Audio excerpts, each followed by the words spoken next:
Hi everyone, welcome to super coaching. मेरा नाम है अनन्या एंड आज का सेशन डेडिकेटेड है IBACIO 2025 के टीयर 2 यानी कि डिस्क्रिप्टिव पेपर के लिए।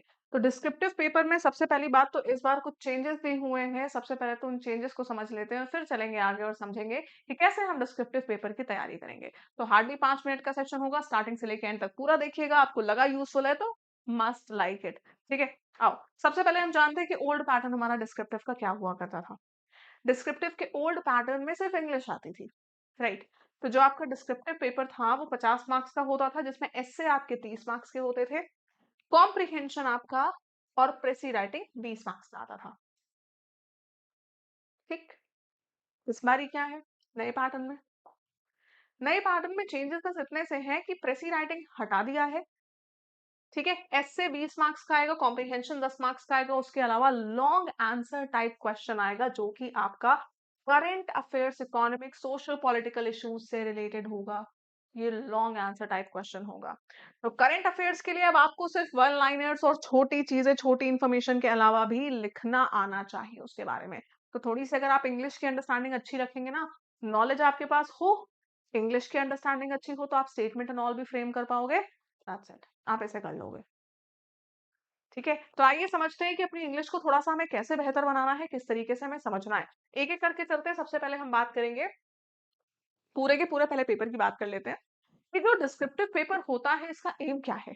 डिस्क्रिप्टिव पेपर का एम होता है कि वो आपका राइटिंग स्ट्रक्चर चेक करे कि आप किस तरीके से चीजें लिख रहे हैं, स्टार्टिंग में क्या, एंड में क्या, बीच में क्या इन्फॉर्मेशन दे रहे हो। डेप्थ ऑफ अंडरस्टैंडिंग, किसी भी टॉपिक को लेकर आप कितनी समझ है आपकी, क्या डेप्थ है आपकी अंडरस्टैंडिंग की, वो चेक होती है यहाँ पे। आपका प्रिसीजन और वोकैबुलरी कितनी अच्छी है, आप कितने अच्छे वर्ड्स अपने स्टेटमेंट में, अपने पैराग्राफ में यूज कर रहे हैं, this that is very important. Time management, of course time management, कम समय में आप कितनी अच्छी इंफॉर्मेशन लिख पाते हो, दैट इज वेरी इंपॉर्टेंट। तो ये चीजें आपकी इवैल्यूएट होती हैं डिस्क्रिप्टिव पेपर में। ठीक है, बात करते हैं अगर हम एस्से राइटिंग की। फॉर्मेट क्या रहता है ऐसे राइटिंग के? फॉर्मेट को समझ लीजिए। सबसे पहले आप इंट्रोडक्शन लिखते हो। जब आप ऐसे लिखोगे तो स्टार्टिंग में जो टॉपिक आपको दिया है उसका आप इंट्रोडक्शन लिख रहे होगे। ठीक है, कि आपका क्या आर्ग्यूमेंट है, क्या अप्रोच है, आप उसके फेवर में हैं, आप उसके अगेंस्ट में हैं, ये आप थोड़ा सा लिखोगे। ठीक है, फिर होती है मेन बॉडी।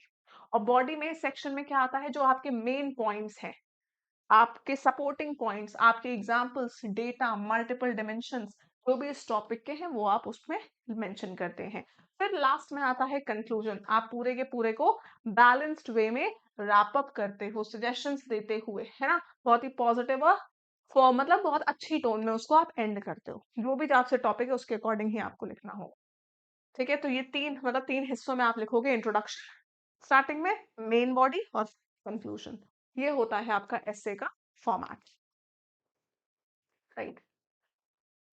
कुछ टिप्स हैं आपके एस्से के लिए। ठीक है, कुछ टिप्स आपके लिए मैंने रखे हैं यहाँ पे। क्लैरिटी, एस्से की क्लैरिटी इज वेरी इंपॉर्टेंट। आप सिंपल फॉर्मल इंग्लिश में एस्से लिखने की कोशिश करोगे, सिंपल सेंटेंसेस लिखना। ठीक है, बहुत ही ज्यादा कॉम्प्लेक्स सेंटेंस लिखने की जरूरत नहीं है, इस चक्कर में आपकी ग्रामर भी गलत हो सकती है। That won't create a very good image. ठीक है, neatness, maintain proper spacing, proper अच्छे से स्पेसिंग रखना, पैराफ्रेजिंग रखना, लेजिबल हैंडराइटिंग रखना, मतलब जो हैंडराइटिंग पढ़ने में दिखे, समझ में आए। प्रॉपर पंक्चुएशंस रखिएगा। ठीक है, कोटेशंस, कोटेशंस लिखोगे, अगर कोटेशंस लिखते हैं तो आपका ऐसे और भी ज्यादा इंप्रेसिव हो जाता है।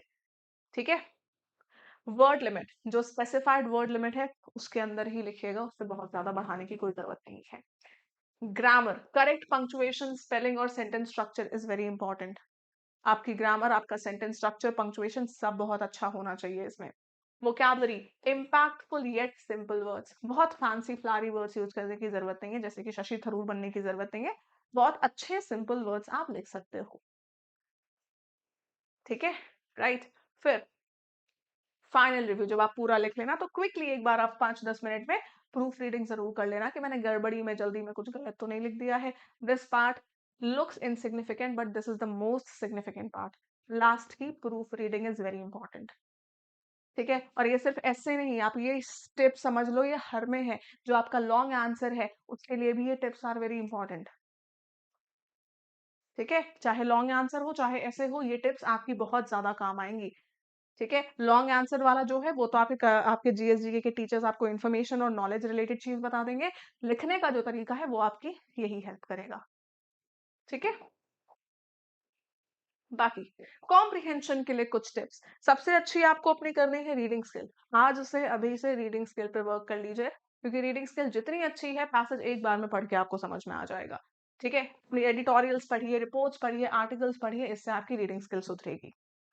Focus, pay attention to keywords and tone while reading the passage. पहले क्वेश्चंस पढ़ना, उसके बाद पैसेज पढ़ना, तो जो कीवर्ड्स हैं वो अपने दिमाग में हाईलाइट करते चलोगे, है ना, पॉइंटर्स लेते चलोगे, की पॉइंट्स लेते चलोगे, क्वेश्चन में ये वर्ड आ रहा है तो ये यहाँ पे आ रहा है, ये आप नोट करते चलोगे। ठीक है, जो पूछा गया है एग्जैक्टली वही आप आंसर करोगे, कुछ एक्स्ट्रा नहीं करोगे इसमें। ठीक है, वोकैबुलरी की बात करूं तो स्ट्रेंथ वोकैबुलरी, आपको अपनी वोकैबुलरी को मजबूत करना है, क्योंकि सिनोनिम्स एंटोनिम बेस्ड क्वेश्चंस भी आते हैं कॉम्प्रिहेंशन में। ठीक है, सब्जेक्ट वर्ब अग्रीमेंट और करेक्ट टेंसेस, जो आप आंसर्स लिखेंगे कॉम्प्रिहेंशन में, ग्रामेटिकली वो सही होना चाहिए। वो गलत करोगे तो उसमें भी आपके मार्क्स चले जाएंगे। ठीक है, मॉक प्रैक्टिस, जितनी आपने प्रीवियस ईयर की प्रैक्टिस करी है लिखकर, आपके लिए उतना हेल्पफुल रहेगा। प्रैक्टिस इज द की यार, चाहे वो डिस्क्रिप्टिव हो, चाहे वो टीयर 1 वाला पेपर हो। तो डिस्क्रिप्टिव की भी आप जितनी लिख लिख के प्रैक्टिस करोगे, ये मत सोचना कि मैं सिर्फ देख रहा हूँ, पढ़ रहा हूँ, एग्जाम में लिखूंगा तो हो जाएगा, ऐसा नहीं होता। तो आपको इसको लिख के प्रैक्टिस करनी है प्रॉपर तरीके से।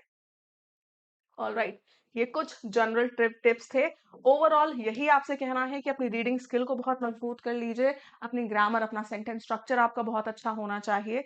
ठीक है, आप जो भी लिख रहे हो उसमें एक अच्छी क्लैरिटी होनी चाहिए, सामने वाले को बहुत अच्छे से कन्वे करना चाहिए।